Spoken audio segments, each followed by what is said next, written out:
Sandy Alcantara is one of the aces that could be on the trade block this winter, and on today's show, I'll tell you how the Mets can make a deal happen.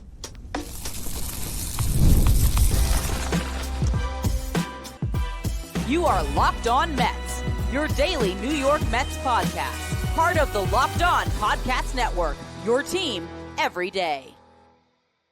Hello to all you amazing Mets fans. You're watching Locked On Mets, part of the Locked On Podcast Network, your team every day. I'm your host, Ryan Finkelstein. I've been covering the New York Mets on this show since the 2019 season. This is the number one daily podcast on the New York Mets. If you want to find any of my written work, you can do so over at justbaseball.com, where I work as the editor-in-chief. Today's episode is brought to you by FanDuel. Right now, new customers can bet just $5. If your bet wins, you're going to get $300 in bonus bets to use across the app. Download FanDuel today. Now, we will talk about mock trades that will get a deal done for the Mets to pick up Sandy Alcantara this winter, but we're going to save that for the end of the show. I want to build up to it. I really want to start things off here looking at this from a Marlins perspective. Are they going into this offseason and thinking, all right, number one objective, we have to get the best possible trade for Sandy Alcantara and move him this offseason. We are not going to run the risk of carrying him into the season again and having him pitch poorly, and then you can't trade the asset. Because if you look at what the plan was last year, the blueprint was pretty obvious. They wanted to have Sandy establish his value. They wanted him to pitch and pitch very well for the first half, and then he was supposed to be the highest commodity on the market come the end of July. Didn't work out for them. He pitched to an ERA well over 7, was arguably the worst starting pitcher in baseball when you looked at qualified starters. He just had a brutal beginning to the season as he had to shake off that Tommy John rust, and he just was not the guy that won a Cy Young back in 2022. So when it came time to make the trade, they just couldn't find proper value, and they decided to hold on to the asset. Well, now you got that decision to make again. Do you bet on Sandy, who did have a good second half, that he is going to pitch so well that either you're going to be in the race through the first half of the season and maybe, potentially lined up to make a run at the playoffs, or he is going to be a hot commodity that you can flip and get that king's ransom. And I think there really is a couple different ways that you can look at it. Now, he is the only player on the Marlins roster that is under a guaranteed contract. The only one. There is not a single other player right now who is signed to an MLB deal to play for the Marlins. They have guys who are in the arbitration process, but not even a lot of them. A majority of this team is pre-arb. I mean, really, this is a team right now that is going to struggle to get to a payroll of $50 million, honestly, unless they spend some money in free agency. And I expect they will spend a little bit and certainly would spend more if they traded Sandy. He's going to make $17.3 million in 2026. There's then a $21 million club option for 2027 with a $2 million buyout. So the Marlins know that they have another year in hand. If this year once again doesn't go as well as they hoped, they can always pick up that club option and try it one more time in 2027. But they might think about where they're at as a franchise, look at the depth that they have in their rotation, and say, you know what? Let's try to get the most possible value for Sandy right now. He put together 13 good starts to finish off his season. Let's trade him off of that. Even if we could have gotten a little bit more at the deadline, there's also the risk that we get nothing, that he's not going to pitch well enough for us, that we're going to end up once again sitting at the deadline trying to manufacture a market for a guy that isn't performing. So just trade him, because they have Edward Cabrera, who could slide in and be their pseudo ace. They have Yuri Perez, who has the stuff of a frontline starter. They have Ryan Weathers and Braxton Garrett, a couple of lefties who have proven themselves to be quality enough big league starters if they can remain healthy. They have Max Meyer, who absolutely could be a big part of this rotation. They have Adam Mazur and Robbie Snelling, some prospects that could absolutely fill in and have some upside. So they have enough arms that they could piece together a rotation, but they would be trading their best pitcher right now, who, again, conceivably could lead them this season to a winning year. They were not that far off this past season. They had a very gritty, spunky team that won a lot of games and ended the Mets season. So it's interesting to think about their dynamics of, do you trade him now? Do you hold on to the asset? And I really think that they probably don't even know. I think what they're committed to, I am sure, is hearing what teams have to offer. And they're going to set a price.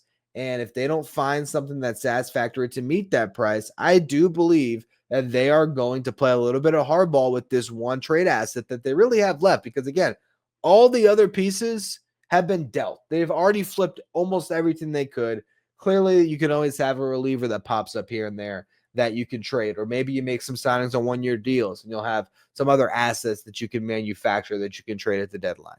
But they've already done a majority of their flipping with this current front office.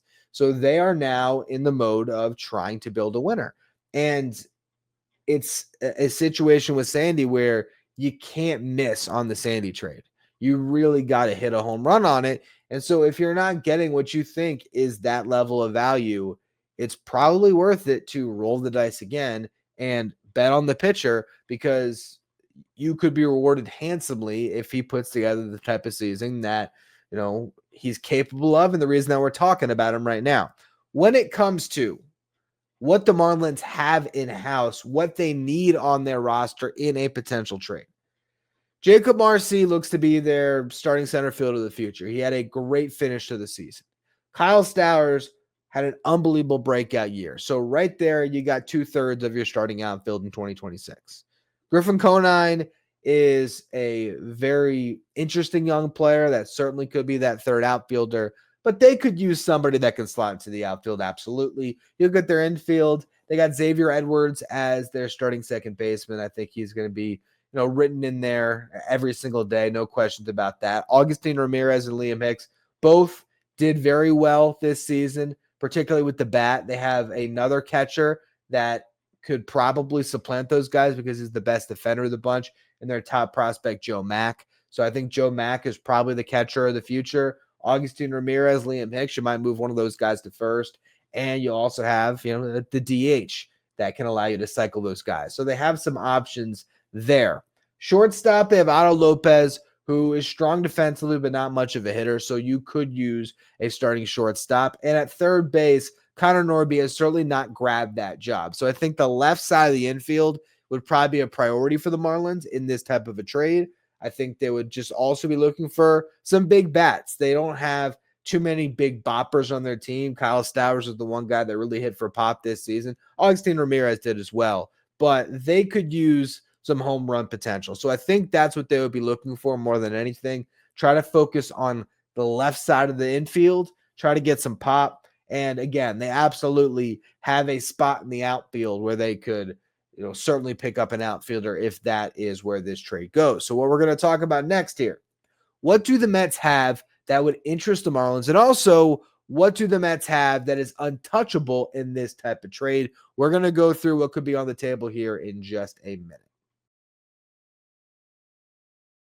Today's episode is brought to you by FanDuel. The NFL season's here, and FanDuel has an offer you don't want to miss. Right now, new customers can bet just $5, and if you win, you are going to get $300 in bonus bets. That's right. You pick a bet, you put down $5, and if it hits, you're going to unlock $300 in bonus bets to use across the app. I love using FanDuel because it fits however you like to bet, whether it's player props, building a same-game parlay, or even jumping in live as the action unfolds. It makes watching football even more exciting when you got a little something riding on the action. Whether you're a casual fan or you love diving into the stats, FanDuel makes the game day experience so much better. It's quick, it's easy. It's the best way to add a little more energy to your Sundays. So if you're ready to play, download the FanDuel app now by visiting FanDuel.com to get started. That's FanDuel.com to place your first $5 bet.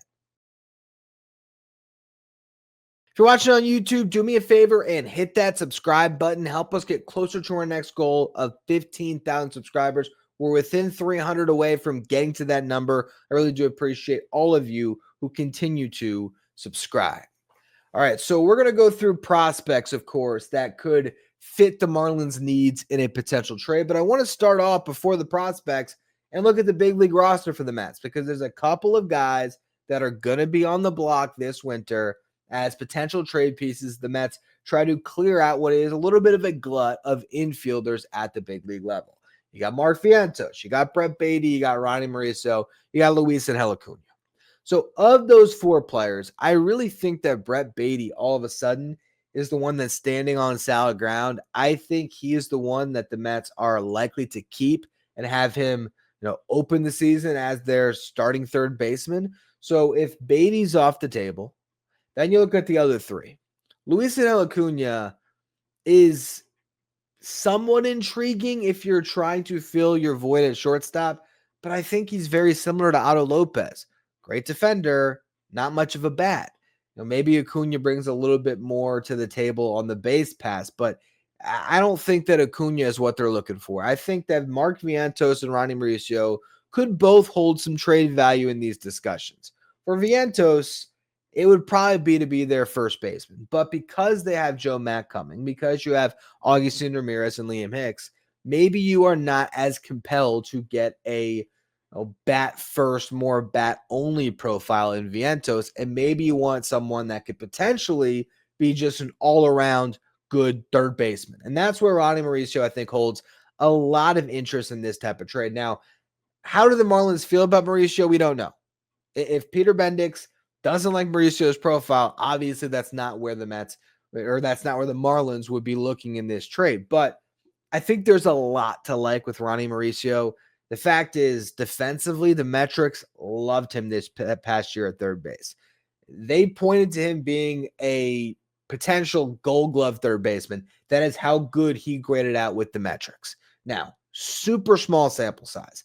I don't know if I think that this is Brian Hayes at third base, but I think with regular playing time, Ronny Mauricio could be a very good defensive third baseman, and he brings you that pop. Now, is he going to be able to hit left-handed pitching? That is something that the Marlins would still have to figure out, but they have Connor Norby. So there could be a platoon there at third base. He's plug and play. I think Ronny Mauricio makes a ton of sense for the Marlins in this trade. I really think that might be the piece that they look at and say, all right, he's not a top prospect, but anymore, but he can help us win this year, and you still have plenty of team control.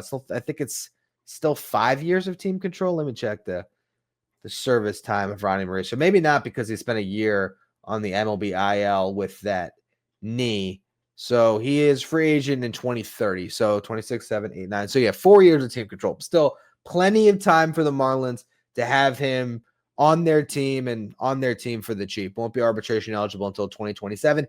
And the Mets preserved that option by keeping him on the big league roster. So he's even more attractive in a trade, because if it's not working, you still have the ability to send him down and have that roster flexibility. So I think Ronny Mauricio is the first piece that really makes a lot of sense. Now, Jeff McNeil is interesting here too, as we talk about big league pieces.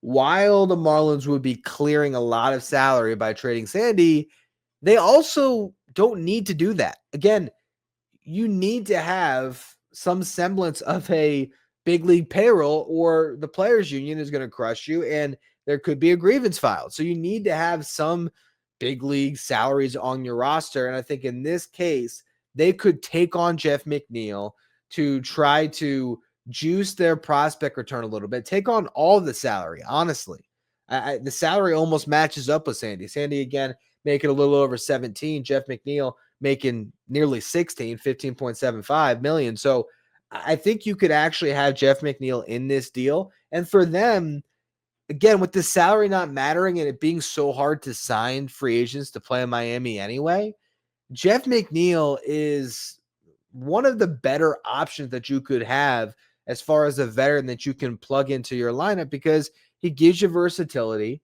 He could be your starting right fielder, depending on how things shake out. If Griffin Conine's great there, all right, he can slide into the infield, play a little bit of second base, stick him at first base if you wanted to.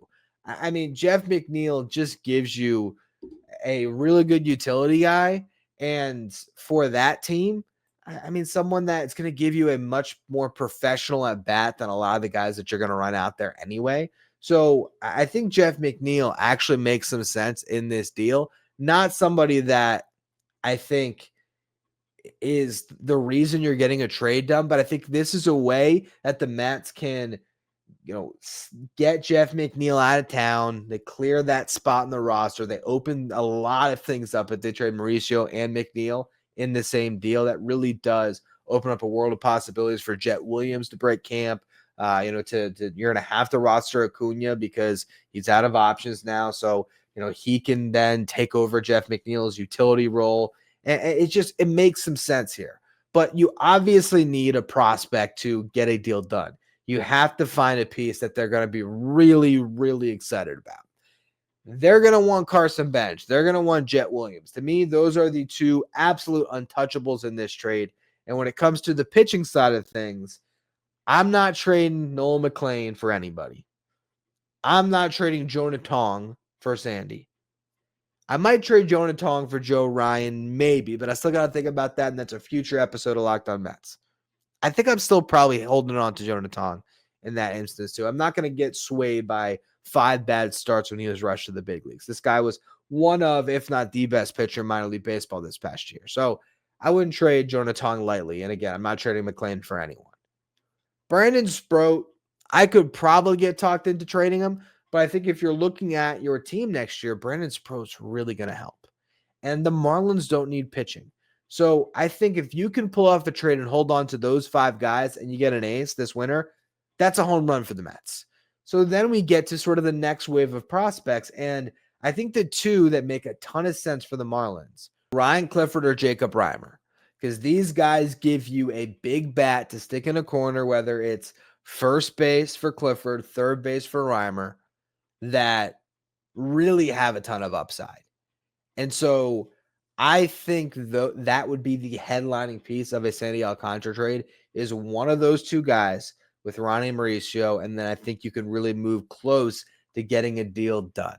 But which of the 2 make more sense to trade? Is it Clifford? Is it Reimer? And we're looking at that from both perspectives. Who would the Marlins want more? Who would the Mets want to hold on to? And what is the final package that gets the deal done that makes Sandy an ace? And we'll also talk in the final segment here about whether it's worth it. So let's go through the mock trade just in 1 minute. Today's episode is brought to you by Prize Picks, the daily fantasy app where making the right call can actually pay off. You and I make decisions every day, but on Prize Picks, being right means cashing in. With football back, Prize Picks is the simplest and fastest way to get in on the action. Just pick more or less on 2 to 6 player projections, and you could turn your takes into real prizes all in less than 60 seconds. It's quick, it's easy, and honestly, it's my favorite way to follow along with football. I love checking the projections and saying, what is my boy Cam Scattaboo's projection for this week? Because I want more every single time. And the best part, even if one of your picks miss, Prize Picks invented the flex play. So you can still double your money and you can play multiple sports in the same lineup. You can go football and basketball when those 2 sports are aligning on a Sunday in a couple weeks. You're going to be able to do that. Download the Prize Picks app today and use the code LOCKEDONMLB to get $50 in lineups after you play your first $5 lineups. That's code LOCKEDONMLB for $50 in lineups after your first $5 play. Prize Picks, it's good to be right. If you're an everydayer that always tunes into the show, make sure you become a Locked On Mets insider. This is our texting service. We get updates from me anytime news breaks on the Mets. You can ask me questions anytime, take part in our Locked On Mets sign photo giveaways, and a live graphic sent to your phone each day so you know the starting lineup without ever having to go on social media. If you want to be a Locked On Mets insider, find a link in the episode description or go to subtext.com/LockedOnMets. Now, here is my mock trade that lands the Mets Sandy Alcantara. Ronny Mauricio, we already mentioned. Jeff McNeil, we already mentioned. I think Jacob Reimer is the headliner in this deal, and I threw in RJ Gordon for good measure. But you might not even have to include an arm in this deal. You look at what the Marlins traded Jesus Luzardo for last year. It was Starlin Caba, a shortstop prospect. He was their number 4 prospect in their system. And then an outfielder. And I don't even have – I did not write – anything from that Jesus Luzardo trade in my notes, so I don't even know the guy's name. Emeron Boyd, who is the number 23 prospect in the Philly system at the time. So, I mean, they were able to pull off that trade, the Phillies were, and give up, I mean, next to nothing when you consider the return they got on that deal with Luzardo. Luzardo was coming off a down year, had a lot of injury concern, and that's why the Marlins chose to move him. But clearly, they moved the wrong guy last winter. They should have held on to Jesus Luzardo, especially because he's a local kid, went to Stoneman Douglas, which is the high school in the town that I grew up in, and loved being a Marlin. Like that was his team growing up. He was not thrilled that he got traded. Now, in retrospect, I'm sure he very much enjoyed being affiliated this past year. But that was a trade in retrospect that the Marlins maybe wish they had back. I don't even know how well Starlin Caba performed this past year. Look at him. He's 19 years old. He had a pretty rough year, actually. Seemed like injury plague, 613 OPS.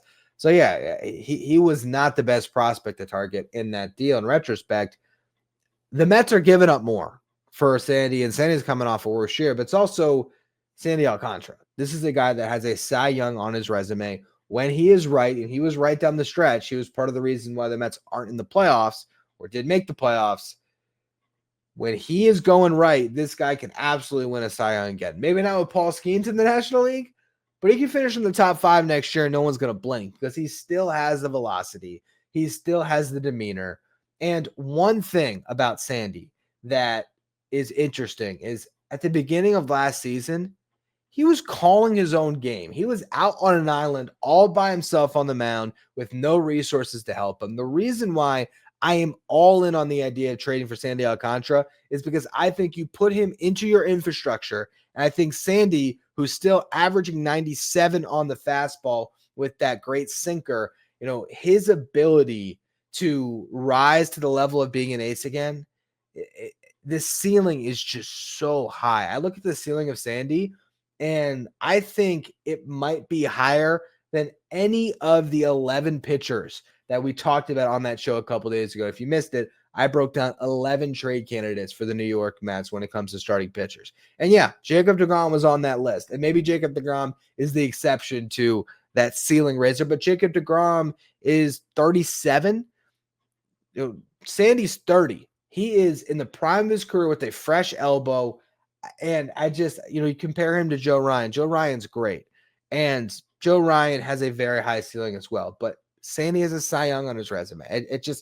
I think he is the perfect fit for the Mets, where you get him into your pitching infrastructure, and he could end up throwing 220 innings for you like he did in 2022, pitch to a ERA in the low 3s, and be an absolute horse that you ride in October. I'm really interested in this possibility. The in-division part of the trade is what makes it difficult. But getting back to the package, again, Ronny Mauricio, Jacob Reimer, Jeff McNeil, and RJ Gordon. This is how far I would go to get this done. Now, this is not giving up any of those top 5 prospects that I talked about in Jet Williams, Carson Bench, Nolan McLean, Jonah Tong, or Brandon Sproat. It's holding on to all of those guys. Jacob Reimer right now is the guy that's showing up a more top 100 prospect list. So that's why I put Reimer in this trade instead of Ryan Clifford. Ryan Clifford hit 29 home runs this past season, drove in 93 runs, 826 OPS. He's a slugger that would make sense, but he is limited defensively. I think that's why he is not getting the same top 100 shine as Jacob Reimer is, because Jacob Reimer right now is still looking like he's going to be able to play third base in the big leagues. Now, he is still a more bat-centric prospect. He is more making these lists because of the way that he hits. 17 homers this past year, but at 870 OPS. Showed great discipline in the box. Got on base on I think his on-base percentage is over 370, so a really good clip there. Slug close to 500. He was just a rock-solid hitter this past year. Now, he's a little bit behind in this compared to Clifford because he's in Double-A instead of Clifford, who finished the year in Triple-A. But I think they're in a very similar bucket as prospects, and Reimer is going to get more looks from other teams just because he can play third.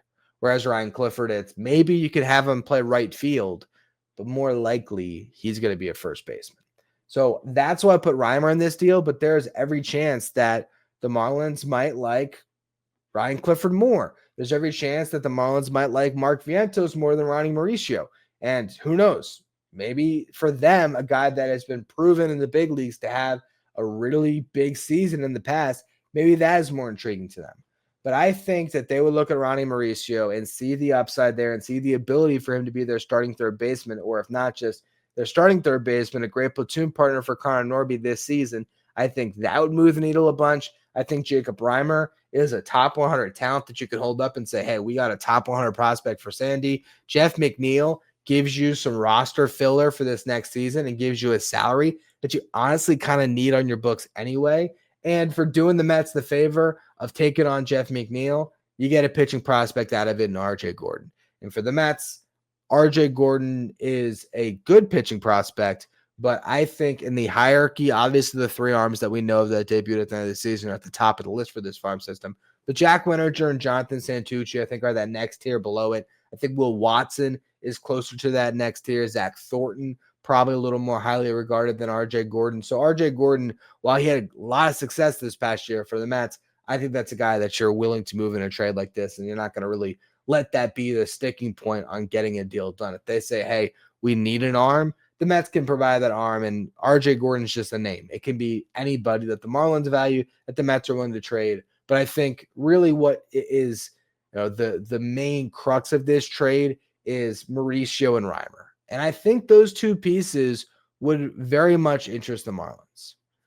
And if you pull off this trade for the Mets, you got Sandy as your ace, opening day starter, and I really feel like he's going to perform. Again, 3.33 ERA in the second half. He looked great in that final start against the Mets, had a rough beginning, and then all of a sudden you looked up, it was the eighth inning, and I was watching my nightmare unfold in front of my eyes as that proved to be, probably the game that cost the Mets the season. Another final game of the season, you can look back and say, man, they couldn't score and everything else. The Mets were winning that game on Friday night, and then they blew it. But I digress on that.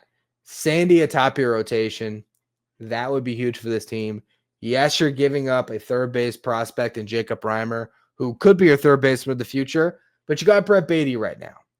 And yes, you're trading Ronny Mauricio, who definitely has some value, but there's also where Ronny Mauricio never puts it all together in the big leagues. He's still an unknown commodity.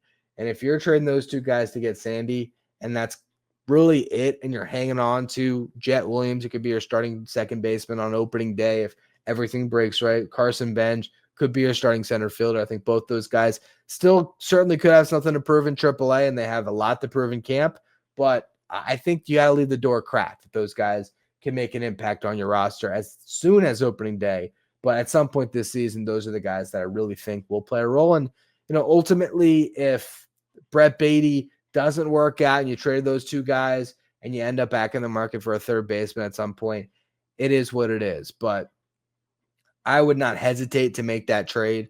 To me, as long as you're not giving up, again, Jet Williams, Carson Bench, or the three rookies we saw in September, I'm really good with whatever it takes to get an ace this winter. But Sandy's the one that I've had a crush on for a while here when it comes to the trade market and trying to pick up a starting pitcher. We've been talking about Sandy trade since a year ago, last offseason.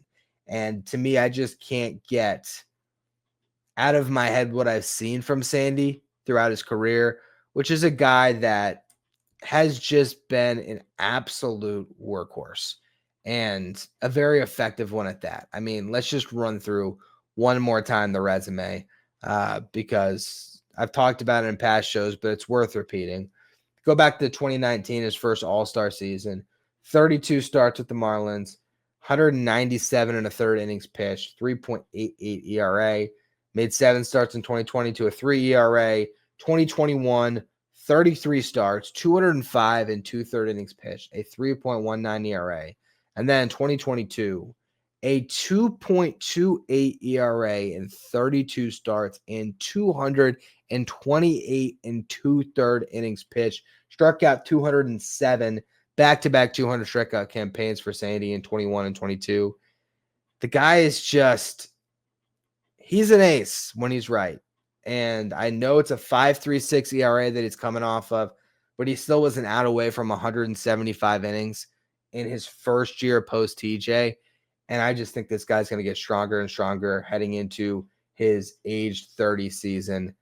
I think he's in for a really great year. And then if he does put up a great season, you have a club option you can pick up. And you also, from there, with the club option in hand, you can use that as a point in time to negotiate and potentially lock him into an extension. So he's your ace for years to come. That's the guy that I think the Mets should be targeting, one of them at least. But we're going to do this again tomorrow. I think I'm trying to pick which starter should I talk about next. You know what? Here's what we're going to do. I'm going to put a poll up on YouTube today. Which starting pitcher do you want me to do a mock trade episode on next? And I will give you 4 options, and you guys can pick what tomorrow's show is on. So that should be a lot of fun. Appreciate all of you for tuning in today. Make sure you follow, rate, and review wherever you get your podcasts. Again, subscribe if you're watching on YouTube, and head to the channel on YouTube to vote on that poll for tomorrow's show. Thank you for making Locked On Mets your first listen, your first watch every day, not for your second watch. Check out Locked On Sports Today, the first ever 24/7 streaming channel that covers everything the world of sports. With our local experts for each team, legal experts for each league, find Locked On Sports Today, streaming 24/7 on YouTube.